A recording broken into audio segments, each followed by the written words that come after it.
learners. My name is Chantal Oliphant, and today I'd like to welcome you to our lesson called How to Approach Poetry. So let's dig right in.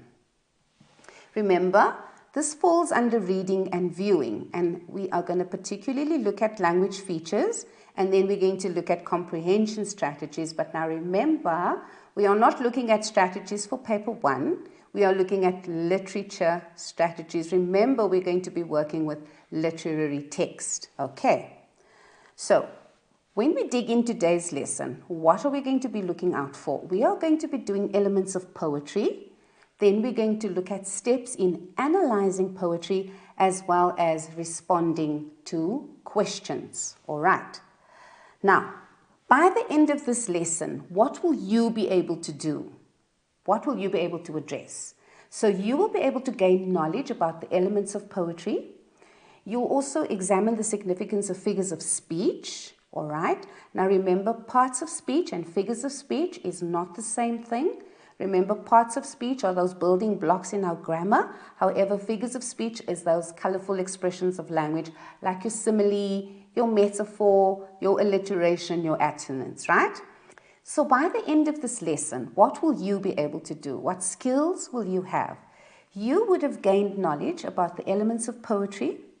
You'll also examine the significance of figures of speech. Now do remember, figures of speech and parts of speech are not the same, right? Your figures of speech, these are when you give colorful expressions like your assonance, simile, metaphor, personification, and your parts of speech is your building blocks for your grammar, all right? So you need to be aware of that difference. You'll be acquiring reading skills to interpret figurative language. You'll be able to recognize and understand interpretation questions as well as your inference questions. Also using the correct vocabulary to respond to questions about poetry, then gaining techniques to answer questions as well as understand exam questions. Let's move on. Our keywords that you might encounter as we go through this lesson. Remember, figures of speech is a word or phrase used in a non-literal sense. Remember, it's a rhetorical expression and a vivid effect that's wanted to be created by your language. Your style is the way in which the poet relates his or her message. Paraphrasing means to put something in your own words so that you simplify it. You use synonyms and you use less complicated language. Remember, in poetry, you're often dealing with Old English. So in order to simplify those words for you, you paraphrase the poem so that you understand it in your own language. And remember, literal and figurative, that one we've covered quite comprehensively. So what should you be able to do? What skills should you have? So we expect that learners have the necessary reading skills so that they identify the elements of poetry. Also the guidelines in reading to interpret those elements. And then you should have the correct vocabulary and comprehension skills to interpret your figures of speech and answering techniques. And then by the time you reach grade 12 level, you're refining these skills, all right? You're honing those skills with particular emphasis on your interpretation questions. Many times, learners fail to read and analyze the poetry they study, which means that you must have, prior to the exam, you must read and understand your poetry. Learners cannot identify the elements in the poetry they're studying, and learners do not study the poet, and therefore they cannot interpret, analyze, and respond to questions. Learners are unable to respond correctly to the interpretation type questions, and then they lack the vocabulary to respond to the scope of the question, not answering what that question requires. All right.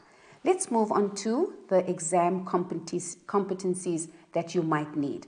So you must be able to interpret, analyze, and respond to questions. Remember, critical thinking skills are vital. You need to interpret what you are reading. Time management, very vital because you are in a time control environment in the exam room. Remember, you must be critically aware of your figures of speech. You should be able to evaluate and interpret your core elements in your poem, as well as your reading skills to interpret those vital elements in the poetry. And that, learners, brings us to an ad break. I will see you shortly.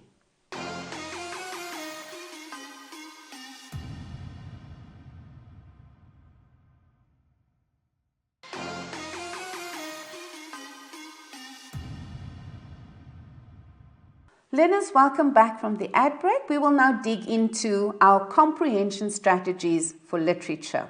So we are going to look at our first segment called the elements of poetry. So let's move on and see what we're looking at. What is our problems that we encounter? So learners are not familiar with the elements of poetry, and all right?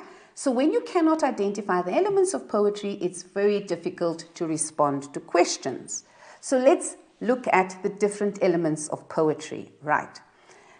We are identifying structure, all right? Then we've got theme.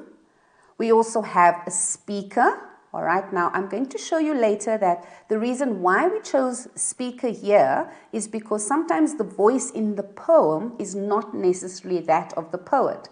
The poet might choose to use a speaker, all right? Tone, remember tone is how something is said, all right? And not what is said.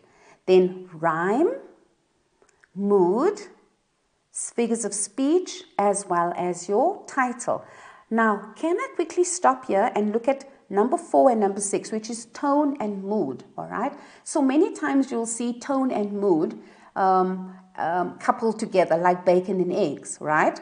And the combination works. Why? Because tone is how something is said, all right? And then the mood is created by the tone. So that's why the two go together so well, all right? So remember, when you're in an exam setting, try to remember that tone is how something is said, but the mood is how you feel after those words were said. So therefore, the link between the two, all right? Now, learners, let's look at the structure of the poem, all right? Now, remember, your structure is your technical aspects, all right? So when we look at technical aspects, it is the stanza division, your diction, or your line length, all right? And remember, when we have a sonnet, we specifically looking at 14 lines, okay? So therefore, your structure becomes very important. Our theme, remember, that is the central message of the poem and what it wants to convey. The poet wants to convey a particular message, a particular idea, and that is normally the theme. The speaker is the voice in the poem, all right? Now remember, I said earlier, it may be the poet, yes, but it also may be a character that the poet chooses to use, all right? Tone is how the voice of the speaker conveys the message. Now remember, we said the voice, it's not what, all right? So here I'd like to put the word how, all right? Remember, it's not what he said, it's how it is said. Then rhyme is the repetition of similar sounds in 2 or more words, particularly at the end of the line. Now typically, please take note, typically at the end of the line. So we could have rhyme in the middle of a line, all right, then that would be assonance. But then we also have more rhyme occurs in poetry at the end of lines, and therefore you will look at that specifically for your sonnets, remember that. Then mood is atmosphere, all right? And remember, atmosphere is always how you feel, right? How does this make you feel? What atmosphere is created? And remember our link between the tone, which I'm going to make a little arrow here, and I'm going to make a little arrow at mood, so that, remember, those two have an impact on each other like bacon and eggs, right? And then remember, your figures of speech are the devices to enhance the colorful expression of ideas, like your simile, your metaphor, personification, or hyperbole. And then your title is the heading or the name given to the poem. All right, so I'm sure we have the elements all outlined now. So when we move on, let's see if we can answer a question based on the elements of poetry. So this question says, read the poem, then identify these elements, the title, the structure, the speaker, and rhyme. So from this question, you can see we're not focusing on all the elements of poetry. We've just identified 4 out of the 8 elements, all right? So I'm going to read the poem so that you have some idea of where we're going, all right? So it says Sonnet 73. Now remember, William Shakespeare gave his sonnets numbers, but to make it identifiable, we normally use the first line of the sonnet in order to identify this poem, the content of the poem. So let's move on. Sonnet 73 by William Shakespeare.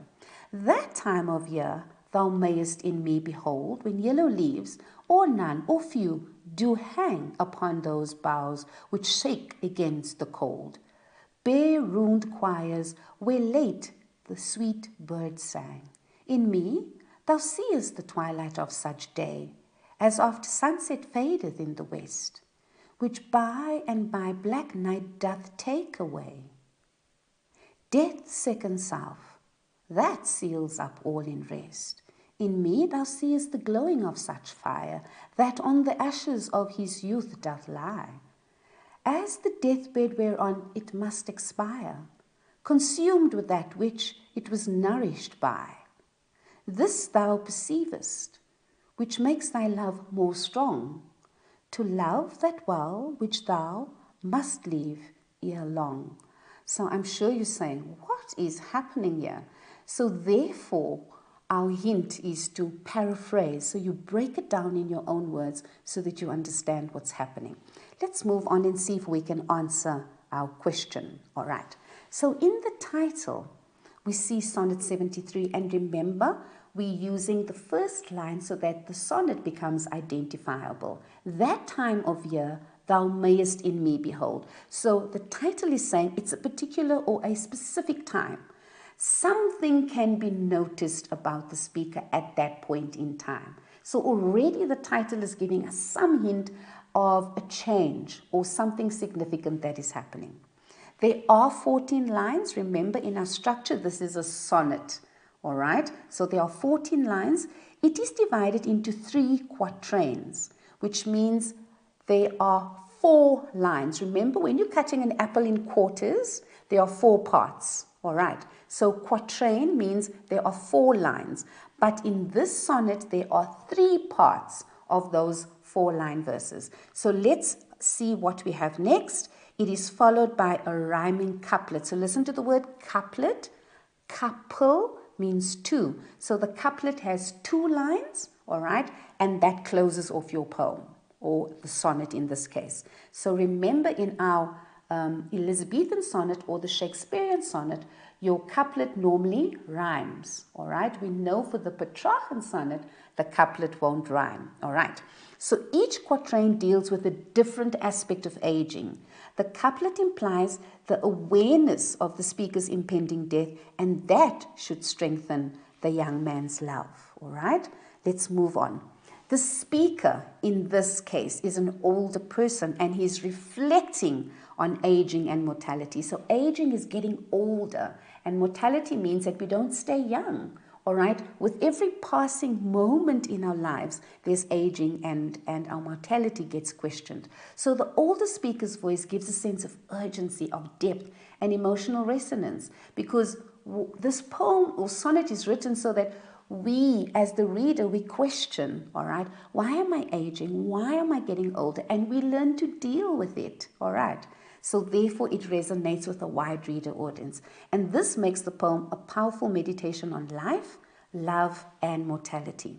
Our rhyme in this case, remember, your rhyme is at the end of your line. So when you look at your sonnet structure, it will be A, B for quatrain 1, quatrain 2, C, D, and then quatrain 3, E, F. And then remember, because we have a rhyme in the couplet, the sound is the same, and therefore we go G. So the structure helps to create a very rhythmic and cohesive flow throughout the poem. All right.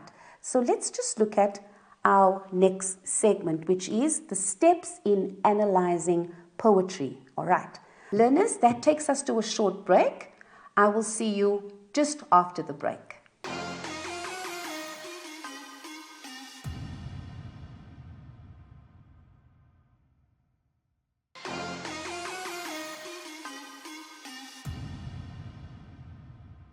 Learners, welcome back from your ad break.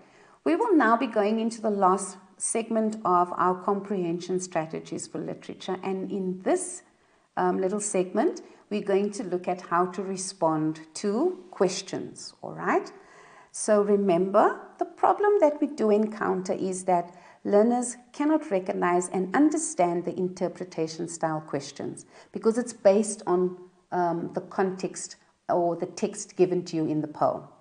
Learners are not able to use the correct vocabulary when responding to questions, and they also need to gain techniques in analyzing, interpreting those poetry questions, especially understanding them in the exams. And then they lose marks when they do not respond to contextually based questions accurately, or they cannot analyze or interpret those questions, or they fail to use the correct vocabulary to answer poetry questions. All right? Now remember, in this paper you are dealing with 70 marks. You will be given 2 questions based on the text, right? So remember, if it's the poetry section, you'll be given 2 poems to respond to. There will be contextual style questions, all right? And remember, you must be able to answer questions on rhyme, tone, mood, figures of speech, and the theme, all right? And remember, some questions will test your global knowledge. So prior to you coming to the exam, you would have worked through the poem, through the analysis, through the theme, tone and mood. So that knowledge you have to bring through with you in the examination room, because it's your global knowledge and analysis that you carry with you. Okay, so remember, when you're answering poems, questions based on the poems, you have to go to your question and break down your question, all right? So in this case, let's just see if we can highlight. So remember, it says complete the following sentence by using the words in the list below. Now, your question particularly says you have to use the words in the list below. Let me just see. Let's go to, there we go. We have to use the words in the list below. So I'm going to highlight that because it means that you're going to have to use these words in the list here to complete the sentence here. Now remember, this is not evidence found in the poem. However, it's the global knowledge that it's required of the learner to know in the exam room. So let's read our sentence. This is a typical what kind of sonnet, because you have an ellipsis there, so that's the space that you need to fill, consisting of 3 what for B and a rhyming for C with a rhyme scheme of. So every ellipsis means there's something that you need to fill in, all right? It means there's something missing there. Okay, so when you look at the response, you will see this is a typical Elizabethan sonnet. Now remember, your Elizabethan sonnet is also considered a Shakespearean sonnet. So it's an Elizabethan sonnet consisting of 3 quatrains, all right, with a rhyming couplet and a rhyme scheme of A, B, C, D, E, F, and G because of the rhyme in the couplet. So it's the same sound, all right. So can you see, learners, that this is a question where your global knowledge is being tested on what a sonnet is. So this is the structure of the poem that we're dealing with. Okay, so 4 easy marks in the bag for you. Let's look at our next question. Give the literal meaning of that time of year. Now please take note, remember we're looking at literal meaning and not literary meaning. So literal meaning is the word in its most basic sense. And where do we want to go to? We are going to line 1 as indicated there. All right. So when we look at our response, it shows us the season of autumn. All right. Now, can you see that that answer is not contained in line 1? However, when you just read a little bit further, when yellow leaves or none or few do hang. So it gives you a hint in the poem. All right, where to find your answer. So it's the season of autumn, just at the start of winter, when we still see there are a few of those yellow colored leaves hanging on trees. All right, we move on to our next question. Refer to lines 5 or 6. Now, I want you to take note, all right, that there is a reference given to you. Let me just see if I can get my pen, right? There's a reference given to you. It says lines 5 to 6. In me, thou, and then there's the ellipsis in the west. So we are going to line 5, which is there, and line 6, which is there. So you located yourself in the poem, right? Now, what tone would the speaker use in these lines? And take note, There's one of our analysis elements, tone, how it is said. And then for B, why would the speaker use this tone? All right, so our tone is identified as melancholy or sadness. So melancholy simply means you are down, your mood is drooped, all right, or sadness. Okay, so that's the tone. How is it said? Now, why would the speaker use this tone? So the speaker sadly realizes that he is nearing the end of his life, or he is not permanent, all right? He's an immortal being, right? Which means that you are able to pass away, all right? Your life is going to terminate at some point. Okay, it sounds like a sell-by date, right? So remember tone, how something is said, and the effectiveness of using that tone. Why was that tone used? All right, let's move on. Why is the statement false? Now, learners, if there's a question that's easy, it's this one, because they're already telling you, the examiner's letting you know, this statement is false. All right, so there's no guessing about whether it's true or false. There's no guesswork here. It is given. It is false. Now, why is it false? So we're going to have to go to line 7. So let's locate ourselves in the poem. There's line 7. All right. So Black Night refers to the speaker's youth. Okay. Now remember, you already know the statement is, they're asking you to prove why the statement is false. So let us look at our response. The statement Black Night refers to the speaker's death or the end of life, the mortality, the fact that you can die, all right? So remember, learners, as soon as you see you need to support something, you simply need to give the reasons why that statement is false. Let's move on to our next question. 1.5, refer to line 8, death, second self, all in rest. Now, again, we're going to say, locate yourself in the poem. So there we go. We're going to go to line 8, locating ourselves in the poem. And there's 2 parts to this question, identifying the figure of speech and explaining why that figure of speech is relevant in this line. So let's first identify this figure of speech. It can be a metaphor, a personification, or an alliteration. Now, let's see why. Remember, I'm going to go for the alliteration first. Let's deal with this one here first, all right? So look at the repetition of the S sound. Death's second self that seals up. Can you hear that sound of the S coming through there? So if learners identified an alliteration, it would be correct. Now look at the personification. Death, second self that seals up in rest. All right, so death is given human qualities. All right. So can you see why it can be a personification? Then it can be a metaphor because there's no like or as, but it's comparing death to something that is sealed up. And we all know that when we are put in a coffin, we are sealed up. So can you see the effect of the metaphor there? All right. Now, the relevance of that. In the same way that the speaker's eyes close temporarily while in sleep, so death will close your eyes permanently. Can you see why that figure of speech is effective in that way? It's the comparison of the 2 aspects that are very similar. All right, let's move on to our next question. One of the themes in Sonnet 73 is aging. Discuss this theme. Now, one of the themes is aging. Now, just from common knowledge, all right, you know that aging is when you're getting older, the body loses its elasticity, you're not as young, you don't look as youthful. Now, you need to discuss that. But now remember, that's your general knowledge. Now you take your general knowledge and you apply it to the poem, all right? And you say, the question requires you to discuss this theme. In this case, please take note of the mark allocation, which is 3 marks. So that means you need to give me 3 facts, all right? So in our response, all right, we see, number 1, the speaker's reference to aging is evident when he refers to autumn.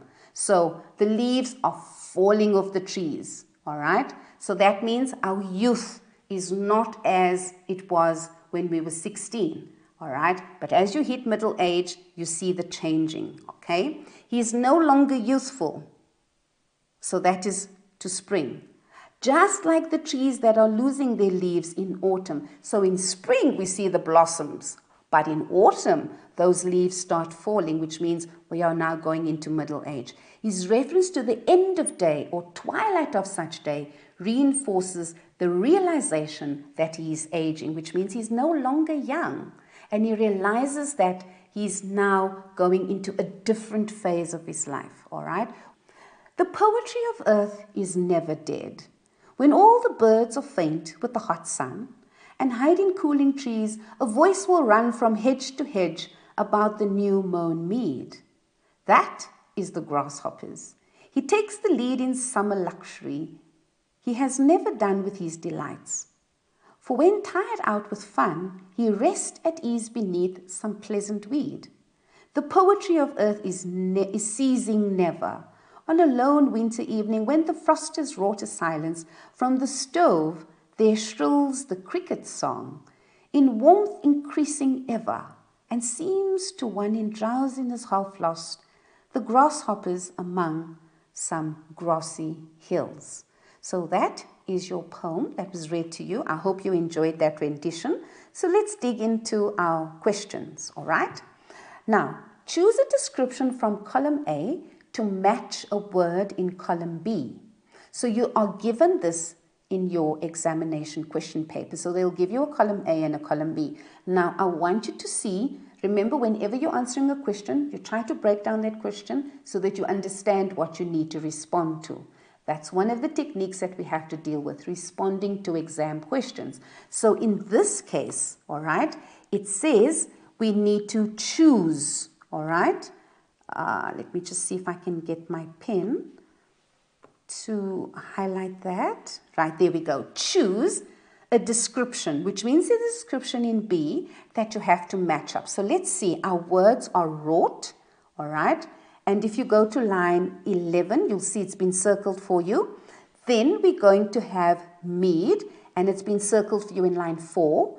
Then we go to faint, there it's circled in line 2, and delights is in line 7. Now, you could, from general knowledge, just try to figure out what this means. But remember, in the context of the poem, it might be used differently. So always make sure when you're matching up, you look at the word in the context as it's given to you in the poem. So when we look at our response, we see number 1 is B. The word wrought means brought about. All right, and there we have it indicated for us right there.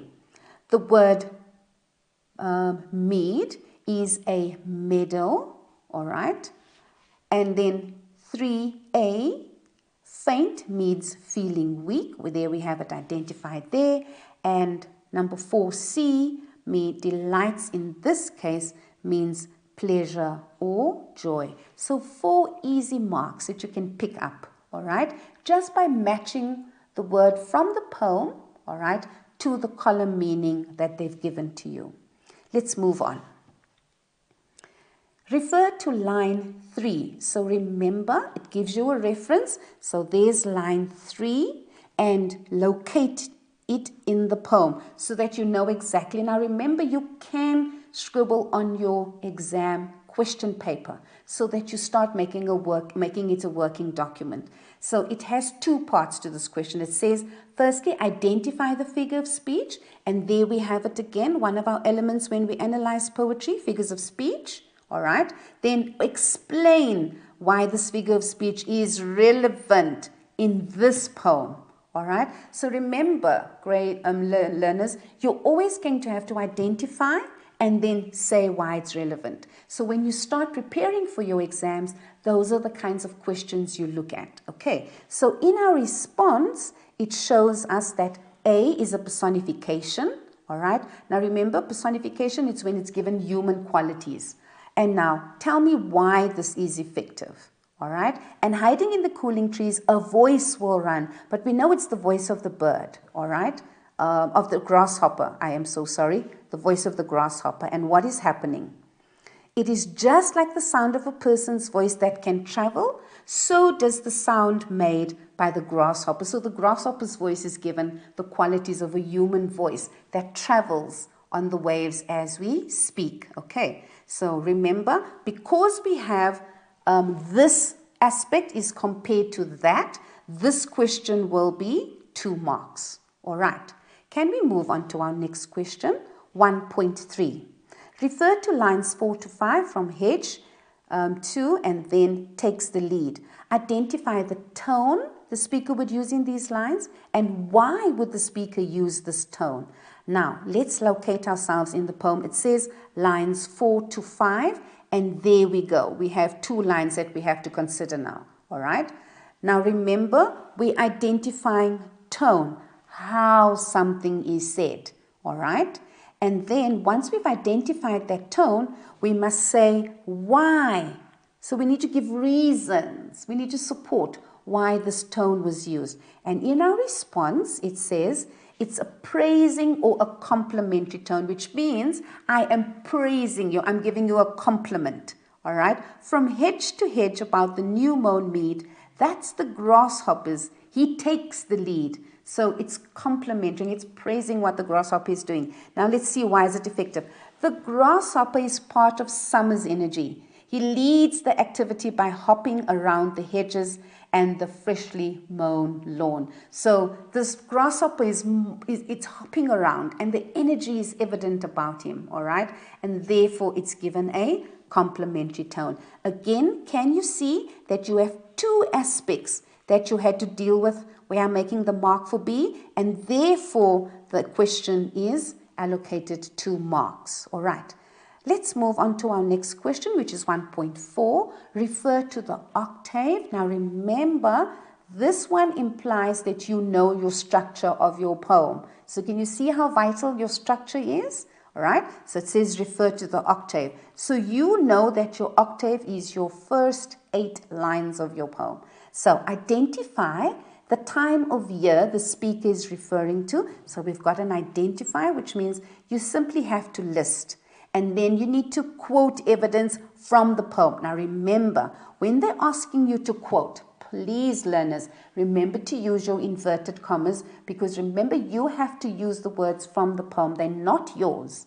So as soon as you're using the words lifted from the poem directly, you put them in inverted commas because you're quoting. All right. So let's just see our octave. Remember we said the first 8 lines. So we'll be looking at that section of the poem here. I'm just going to indicate it on this side as well, so it's easy for you to find. All right. And then let's look at our response. Our response says we are looking at summer in the first 8 lines. Now, how do we know that? All right. Because look, there's our evidence, and see how the evidence is indicated in inverted commas because we are quoting, we're lifting, all right, from the poem directly. So summer luxury, that shows you that, and let's just find it in the poem. There we go. Summer luxury, which means this is summer at its best, or the hot sun in line 2. There we have it there, all right. And the new mown mead, which means when do we normally cut our grass, all right? When it's growing in summer. And so this is indication that this is the heat of summer. This is the height of the season, all right? And I want you to take note, please, your mark allocation, all right? Because you're simply lifting from the poem. You don't have to give any explanations there. Let's move on to our question 1.5. Refer to line 9. The poem, so okay, we've identified it very clearly for you. We've just highlighted that sections of the poem.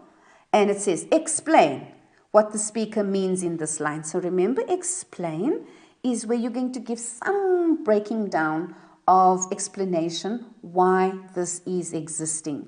So in this case, it says, the poetry of earth is ceasing never on a lone winter evening when the frost, and that is where we have to end, because all that is required is actually no. I need to make a correction here. We are just looking at line 9. The poetry of earth is ceasing never, right? So why does the poet say that?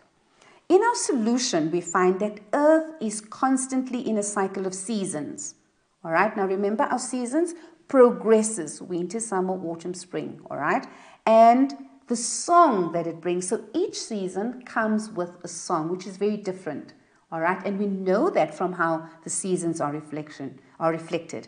Seasons occur in a cycle of songs that is never ending. It is continuous, but we know that, all right? Because as we progress through the year, we see the seasons changing, and then when a new year begins, we see that continuing all over again. So it's a continuous cycle. It's ceasing never. It does not stop. Learners, that takes us to an ad break.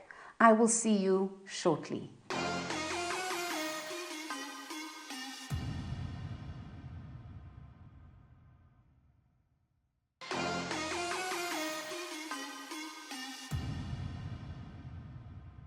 Learners, welcome back from your ad break. We will now be digging into the next set of questions. However, I have chosen a new poem, so I'm going to read the new poem so that you understand what we're dealing with. The Lake Owl of Innisfree by William Butler Yeats. I will arise and go now, and go to Innisfree, and a small cabin built there, of clay and wattles made. 9 bean rows will I have there, a hive for the honey bee, and live alone in the bee-loud glade. And I shall have some peace there, for peace comes dropping slow, dropping from the vales of the morning to where the cricket sings. There midnight's all a glimmer, and noon a purple glow, and evening full of the linnet's wings. I will arise and go now, for always night and day I hear lake water lapping with low sounds by the shore, while I stand on the roadway or on the pavement's grey. I hear it in the deep heart's core. All right, so that's our poem. Now that I've read it, and I hope you enjoyed the rendition, let's dig into the questions. Describe the time and place where this poem is set. Now, I want you to take note. It wants the time as well as the place, all right? And therefore, we see we're going to get 2 marks for this question. So when we look at our response, it says the setting is actually the city, but then the speaker decides he's going to the island of Innisfree. He's going to this isle to escape the pressures of the city, all right? So I hope that identifies that very clearly for you. In question 1.2, choose the correct answer to complete the sentence. Now remember, all they're asking you is to complete. So you need to fill in the words where the ellipsis is indicated. So in this case, we're going to read the sentence that says, I hear Lake by the shore is an example of what? All right. Now, I want you to know that when you've gone to line 10, when you locate this line in the poem, all right, make sure that you identify what figure of speech this is. So in this case, we see that it is an alliteration because he hears the lake water lapping with low sounds. Can you see the repetition of your beginning sounds there for the alliteration? And remember, you're going to have to just complete that sentence. Okay. In 1.3, refer to line 6. All right. Now, please take note. We're locating ourselves in the poem. It says line 6, and we are going to use that line specifically. 2 parts to this question. Identify the figure of speech as well as explaining. All right. So remember, identify, you're just going to list, but explain means you have to give me some reasons. Okay, so in our solution, our response says it can be a metaphor or a personification. Now remember, your metaphor is a direct comparison. There's no like or as. And personification is giving it human qualities. So it can be, if you said either of those, it would have been accepted. And now our solution for the second part of the question, explain why it's relevant. So as a veil can be lifted to reveal a woman's face. So we're obviously talking about a bride here, right? So is the morning mist lifted to reveal the beauty of the earth. So can you see the link between the two? All right? They have similar characteristics. Lifting the veil from a woman's face, comparing it to lifting the mist so that the beauty of earth can be seen. In question 1.4, what do these lines reveal? All right? So when we go to line 1 to 10, I will arise, and it ends by sure. What does this reveal about the speaker's character? Substantiate your answer. Now remember, this looks like a very, very big word. It just means support your reasons. All right? Support reasons for why you say so. Okay? And remember, this is quite a long reference we have to look to, because we have to go from line 1, which is there, to line 10, which is there. Okay? So in our response, it says, the speaker is appreciative or sensitive or hopeful, all right, or adamant as he wants to experience the beauty of nature in a place that is free from city life. So can you see how well you need to support when they say substantiate? Okay, so you would have been given 2 marks for that question. All right, let's move on to our next question. The speaker is realistic. Now, please take note, learners, as soon as you are given an affirmative, the speaker is realistic. All right, so he's not taken another view. He's realistic. It's given. Now, discuss that. Do you think the speaker is realistic? So you can respond in a yes way or in a no response, okay? And this is what we're going to show you what to do. Now remember, you're looking at 3 marks. So they're looking at 3 little points that you're going to identify. So in our solution, it says the speaker, so this is a yes answer. When you're answering yes, I think the speaker is realistic, you would have given the support. The speaker, with the use of repetition, all right, emphatically states that he will go to Innisfree, this island, all right, this lake island of Innisfree, and he says he highlights what he hopes to do when he goes there, to be on his own. He doesn't want to be in the hustle and bustle of city life. He is determined to enjoy the solitude and the peace which Innisfree will provide. So that means that he will be isolated, but he's fine with that. He's okay to be alone in this peaceful environment that is not tainted with the noise of the city life. Now, that's our yes solution. Now, the no part of the answer is also going to be accepted. So you can go either way, depending on how the poet has impacted you, the attitude that you have. So no, the speaker is not realistic. Everything that he mentioned is what he imagines only. He does not provide any concrete evidence that he physically goes there and he executes this plan, that he actually gets into his car and he drives there, all right? He concludes the poem by saying that he's hearing the sound of the water, which is only a dream and might just be a reality. So in the no response, you can also say, but the speaker's not being very realistic because of these reasons, all right? And when you can support it in that way, that will also be accepted on the memorandum, okay? So learners, that brings us to our little break. So we're taking an ad break, and I will see you shortly.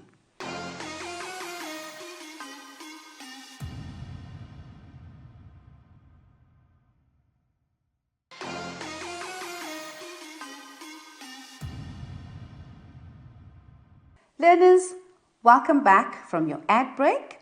I'm now going to wrap up our session on answering questions, responding to poetry. All right, so what have we covered? In this session, we've actually covered reading and viewing, and we specifically looked at language features as well as comprehension strategies for poetry. All right, remember we said there's a difference between the way we respond to a comprehension for language and how we respond to questions in a poetry text. All right.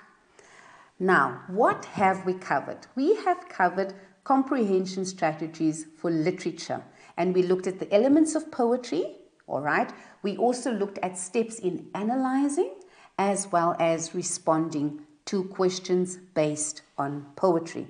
We also looked at, but very specifically for your vocabulary on how to respond to those questions. Right, remember our keywords that we looked at in this case was our figures of speech, all right? And remember, those were all those beautiful similes, metaphors, personification, alliteration, those giving colorful expression to the way language is used. Style, remember that was the way in which the poet related his or her ideas. And then paraphrasing, very important in poetry because it helps you to understand the Old English in a much better way when you rewrite the poem in words that you understand, when you're using synonyms that you can relate to. Then remember literal and figurative. taking the word in the literal sense, and then figurative, it's when the imaginative or that imagery is used. All right. Now, what are the common errors that we encounter when you're not reading and analyzing the poetry that you study? You cannot identify then the elements in those poems that you've done. Then learners do not study the poems, and therefore they fail to interpret, analyze, and respond to questions. Learners are unable to respond correctly to the interpretation type of questions. Remember those ones where you have to look deeper into those line references. And then they lack the vocabulary to respond to the scope of the question. Remember, it says identify, and then look at tone, and then motivate, and all of those. All right. Then our exam writing competencies, remember, you must be able to interpret, analyze, and respond to the scope of the question. Critical thinking skills becomes very, very vital, all right? Time management, remember you are in a time-bound environment, so time management is absolutely critical, all right? Then reading skills to understand and interpret the elements of your poetry. Critical awareness of your figures of speech, how it is used, and also evaluating and interpreting the core elements in your poetry. All of this makes you ready. If you have these skills, you will be ready to do a poetry exam sitting. Now remember, we have identified question papers that you can use to help you to practice these skills, all right? And it is your November paper as well as your May, June paper. Now remember, your poetry syllabus is going to be vital because these are the questions that are going to assist you in dealing with those elements of poetry. Learners, I do want to thank you for joining me, and we're hoping that these hints and the little tips and all the practice examples that we've worked through is going to be beneficial to you, and that you are going to do your best when you prepare and you apply these skills that we've tried to impart to you. I hope to see you next time, and I wish you well. Thank you so much for joining me.